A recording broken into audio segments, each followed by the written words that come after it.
Olá, muito bom dia. Você ligadinho na nossa programação, dando início ao nosso Viver Bem, sempre falando de qualidade de vida, bem-estar, saúde. A cada sábado, um novo tema, novos especialistas e muita informação para você que nos acompanha fielmente pela tela da SIC TV. Então, vamos lá a mais uma temática? Bom, hoje falando com as nossas crianças, com os nossos adolescentes, com os nossos pais, né?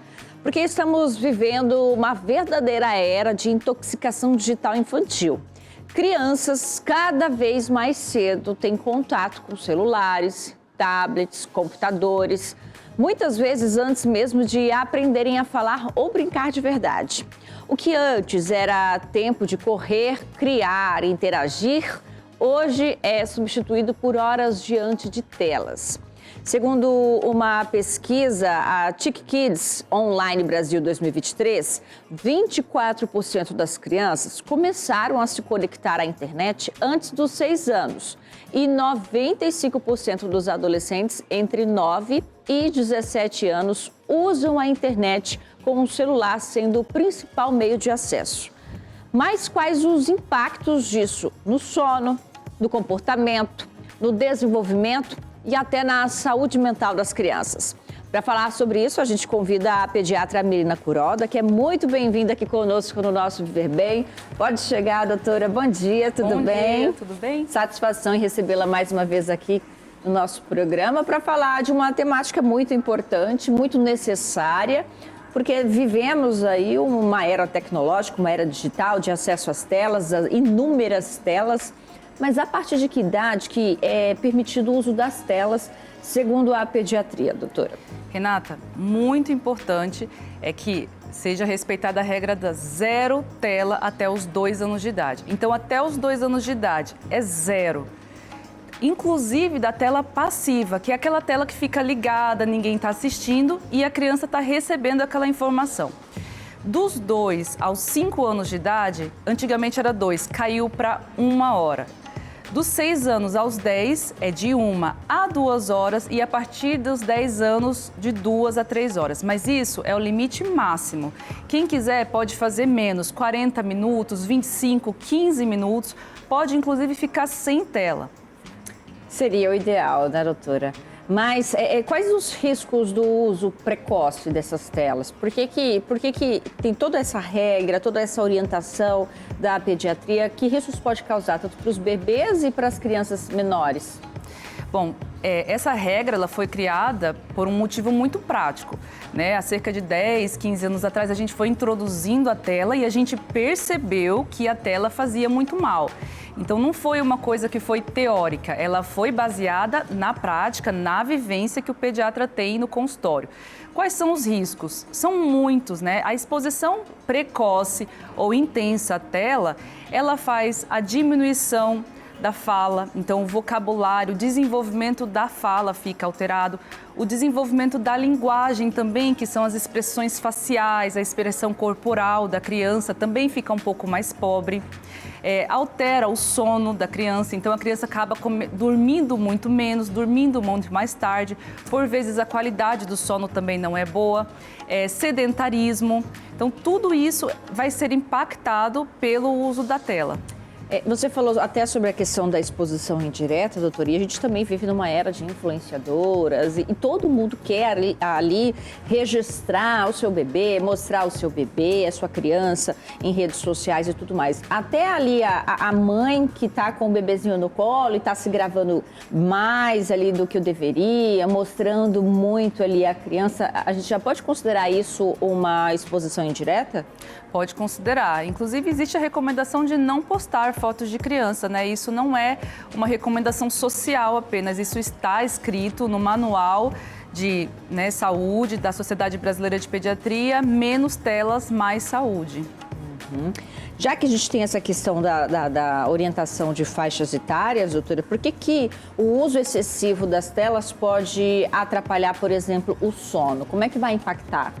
Bom, a tela ela tem uma faixa de luz, que é a branca e a azul, e ela inibe diretamente a produção de melatonina. A melatonina é o hormônio do descanso, do sono.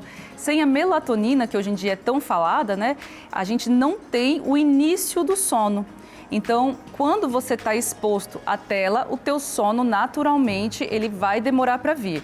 E muitas vezes o período noturno é o período em que a mãe vai precisar colocar a criança na tela, porque ela trabalhou o dia todo, aí às vezes ela chega em casa, ela precisa arrumar o jantar, às vezes ela vai fazer a refeição do dia seguinte, ela vai terminar o trabalho dela e daí ela precisa daquele momento da criança mais quietinha. O que ela faz? Ela coloca na televisão.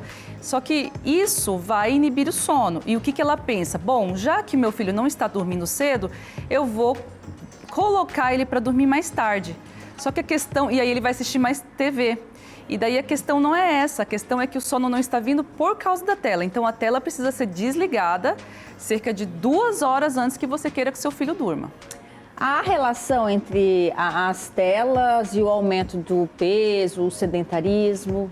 Existe uma relação direta, né? As telas, quando a criança está na televisão, no tablet, no celular, ela deixa de brincar. E o gasto calórico na brincadeira é muito alto, né? Volta e meia a gente está vendo o nosso filho brincar e de repente a gente vai ver ele tá todo suado. E isso aí, quando não existe esse ato de brincar, o gasto calórico, a criança não gasta a energia que ela come. Então o que vai acontecer? Aumento de peso. E ao mesmo tempo, o corpo não se movimenta, né? Então não vai ter aquela coordenação motora, não vai ter aquisição de destreza, coordenação motora, aquele desenvolvimento físico adequado. Então é por isso que a tela impacta muito a criança, né? E nesse período da primeira infância, ela vai ter uma explosão de desenvolvimento e a tela segura ela paradinha, estagnada onde ela está. Tem questões relacionadas também à saúde da visão da criança quanto a essa exposição excessiva? Sim, existe, né? Hoje em dia, a gente está vivendo uma época de... os oftalmologistas estão falando da epidemia da miopia. Então, é muito comum que o oftalmologista, ele fale para a mãe, olha, não quero televisão, no máximo 1 hora, né? Aquele período que é recomendado, o mais distante possível, com menos exposição à iluminação intensa possível. Então, você diminui um pouco a saturação das cores, da televisão, da iluminação também é uma coisa que vale a pena. Mas não existe oftalmologista nessa cidade que não esteja conversando com as mães para diminuir o uso da tela. Eu acho que era só os pais refletirem um pouquinho no nosso passado, né, doutora? Porque eu me recordo da infância dos pais sempre falar, olha menina, não fica muito perto da televisão porque faz mal para a saúde da visão, enquanto hoje com o uso ali de celulares e tablets está muito mais próximo. Então é uma coisa que, é uma analogia que faria, é muito prática para nós que vivemos essa fase, né? Sim, é verdade. Difícil mesmo está sendo a implementação aí por parte dos pais. A gente vai seguir falando sobre este assunto, então você de casa, pausinha rápida agora, daqui a pouquinho nós estamos de volta, não saia daí.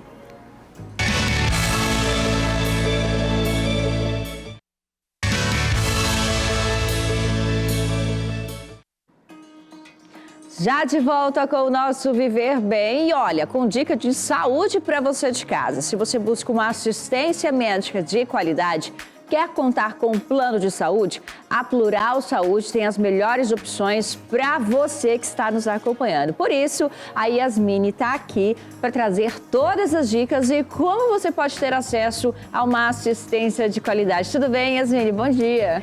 Bom dia, Renata. Tudo bem? Olha só, trago novidades, tá? A Unimed Porto Velho reativou seu serviço com excelência na área da oncologia, com uma equipe multidisciplinar, atendimento humanizado e tecnologia de ponta. Protocolos exclusivos com a consultoria diretamente do Hospital Sírio-Libanês. Então, com a Plural Saúde, você e sua família têm acesso à melhor rede credenciada da região.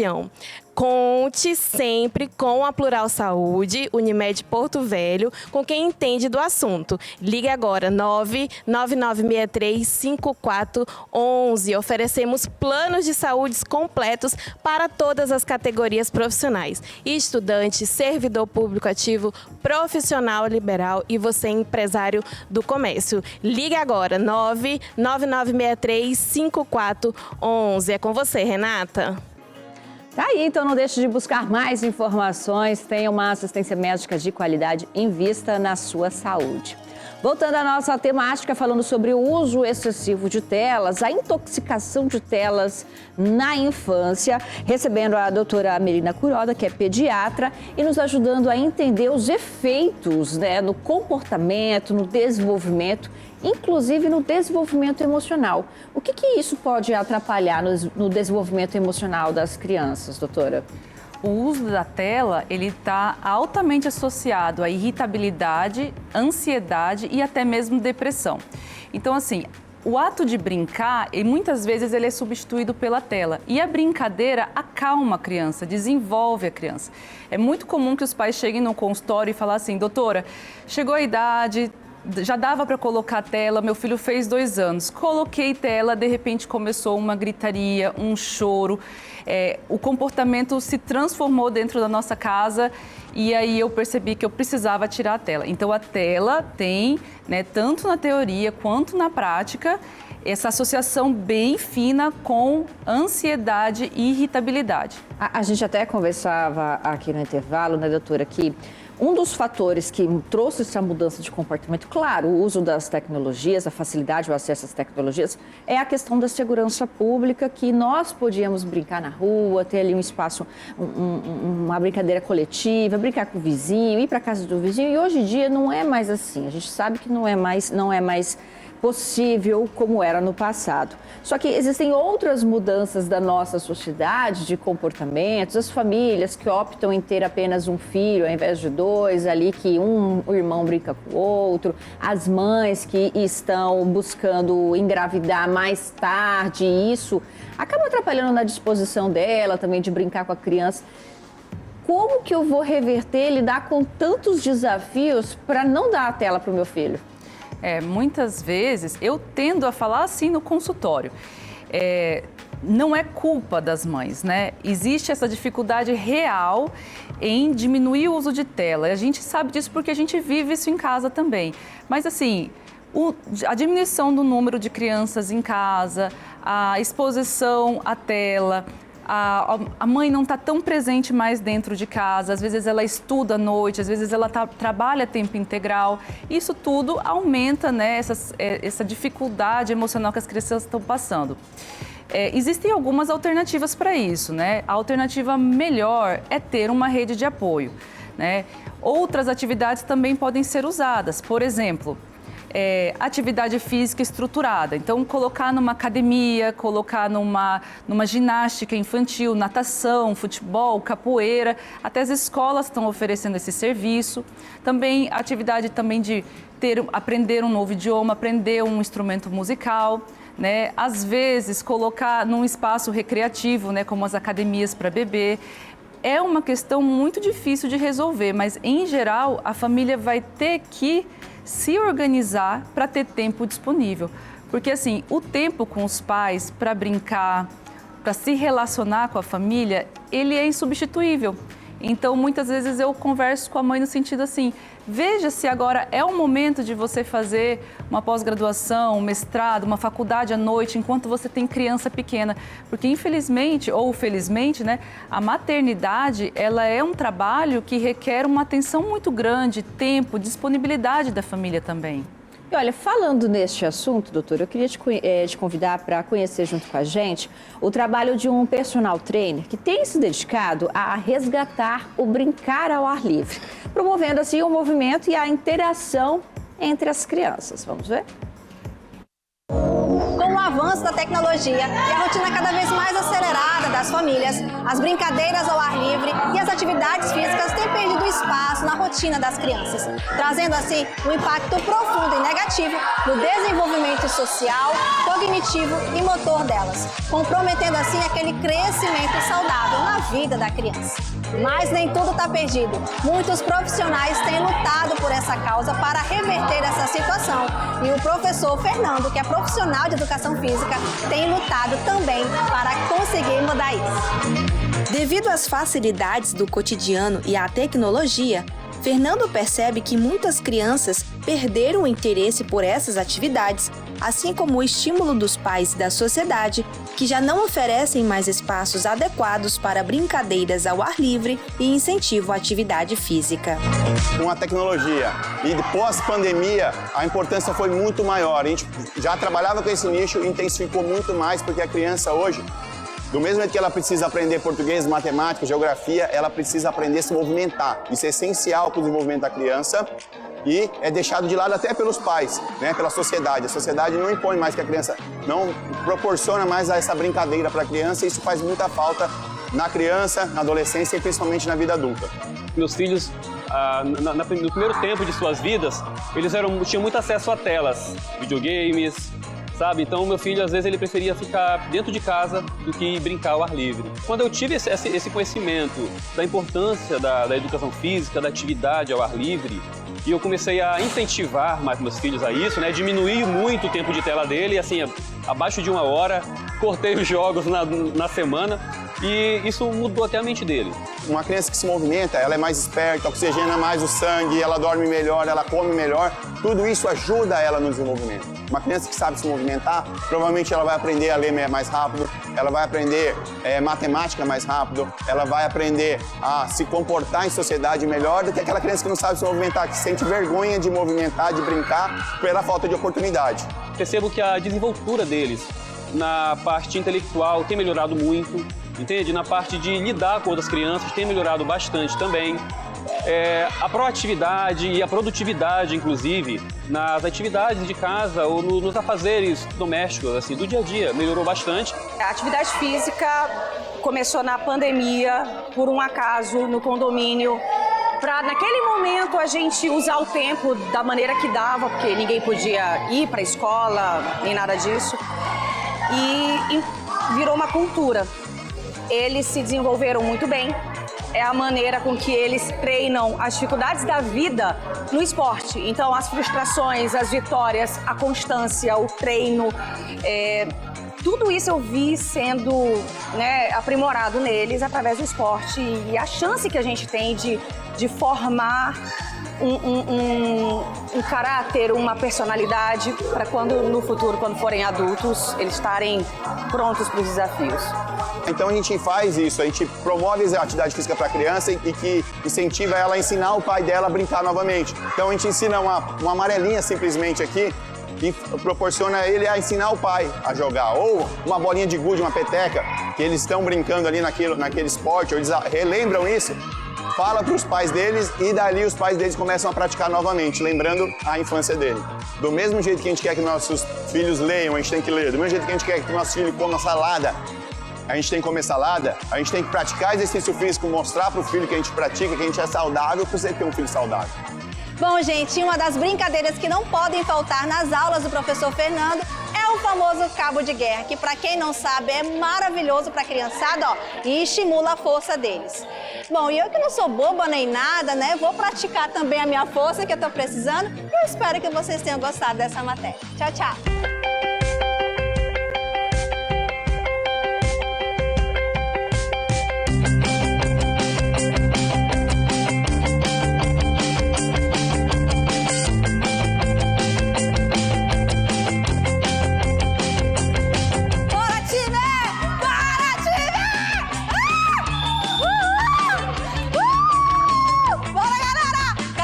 Bora time, obrigado, valeu galera, vocês são extraordinários.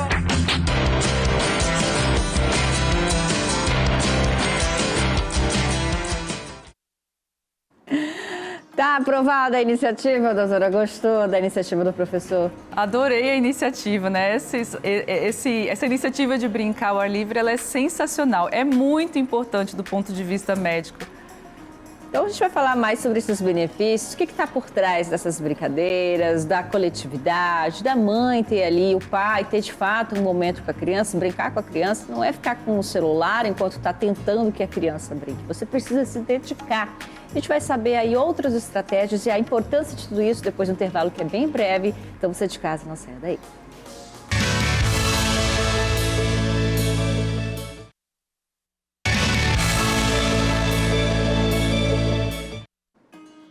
Muito bem, já de volta com o nosso programa, falando sobre o uso excessivo de telas, a intoxicação de telas, como isso reflete no desenvolvimento das nossas crianças. Conversando com a pediatra Milena Kuroda, nos ajudando a entender todos os desafios, todo o impacto da brincadeira, de como que, de fato, a brincadeira convencional pode melhorar ali no desenvolvimento da criança. No bloco anterior, a gente viu ali a iniciativa do professor e você até comentava comigo, doutora, que você tem se dedicado a essa área de estudo mesmo, do impacto, de como que isso reflete na vida adulta e o quanto que as atividades ali interativas de brincadeiras com as crianças, elas são benéficas, né?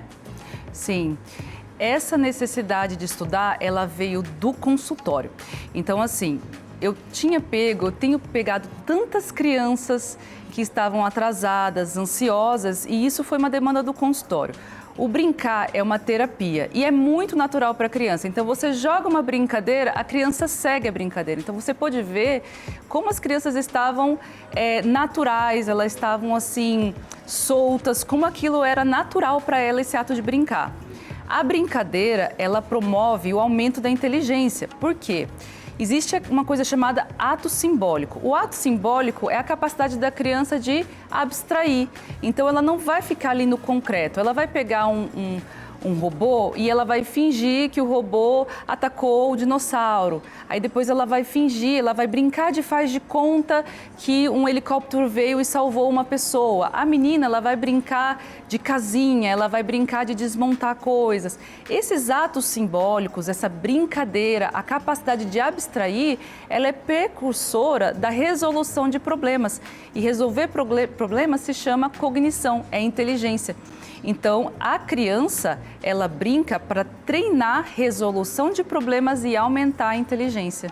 Vai ajudar também na questão da disciplina, que se eu tenho ali a menina, a criança que brinca de casinha, que sabe, brinca ali de fazer comida, vai ajudar, de certa forma, a orientar essa criança para um desenvolvimento de atividades, de responsabilidades da vida adulta? Sim, a criança aprende assim, ela aprende por imitação.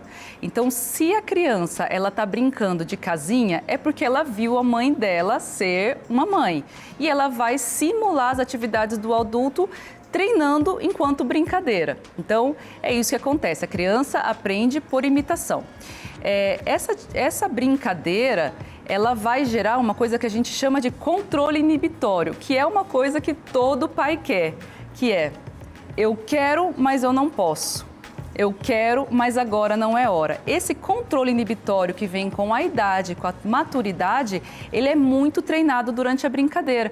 Por exemplo, numa brincadeira de se esconde, eu tenho que ficar quietinho, eu tenho que esperar a minha vez. Ali você está treinando controle inibitório. A criança, nas idades mais cedo, né, nas crianças menores, você percebe que ela não consegue ficar paradinha, ela vai lá e se mostra, né, não consegue brincar de se esconder. As crianças maiores, elas vão traçar uma estratégia da onde ela vai se esconder, ela vai se inibir a vontade de aparecer, então ela vai esperar e depois ela vai traçar outra estratégia para poder bater o ponto dela. Então, tudo isso é formação de inteligência e desenvolvimento cognitivo. Presentear a criança com um tablet e um celular? Não. Pelo menos até os 13 anos não vai ser um presente bom. Tá? Porque é um presente que vai ficar ali como uma tentação para a criança. Eu tenho, eu quero, mas eu não posso. Isso é complicado. Talvez um dispositivo melhor seja uma caixinha de música, né? Porque se a gente não pode tela, e antigamente nós, quando não tínhamos tela, a gente tinha caixinhas de música. Então, presentear com uma caixinha de música, um dispositivo que a criança vai lá poder ouvir música, dançar, brincar com a música, isso sim é uma boa ideia. Doutora, minutos finais no nosso programa, quer deixar então uma mensagem final para os pais que estão nos assistindo, que estão acompanhando o nosso tema de hoje? Quero. Olha, criar uma criança é uma atividade quase em tempo integral, né? Nos primeiros anos é um tempo integral. E hoje em dia, com essa ida da mãe ao mercado de trabalho, O terceiro turno, que a maioria das famílias enfrentam, então, às vezes tem pessoas que têm o terceiro turno, ou estudam, ou fazem atividade física no terceiro turno. Tudo isso rouba tempo das famílias com a criança. Então, a gente tem que tirar essa questão da culpa da família, né, da culpa da mãe que ela carrega, mas é indispensável que a mãe se adapte àquela nova pessoa que ela recebeu na família dela. Então, um tempo de atenção verdadeira, de qualidade, não é você lavando louça enquanto você fala com seu filho, ou você no celular enquanto você fala com seu filho. Eu chamo de terapia do joelho no chão, que é ir para o chão com seu filho e brincar de faz de conta com ele. Isso é muito importante e é insubstituível. Muito bem, e por aqui a gente encerra o nosso programa. Lembrando que sábado que vem tem mais. Obrigada mais uma vez pela sua participação, doutora. Espero que você de casa tenha gostado, viu? Tchau, gente. Aproveite bem o final de semana.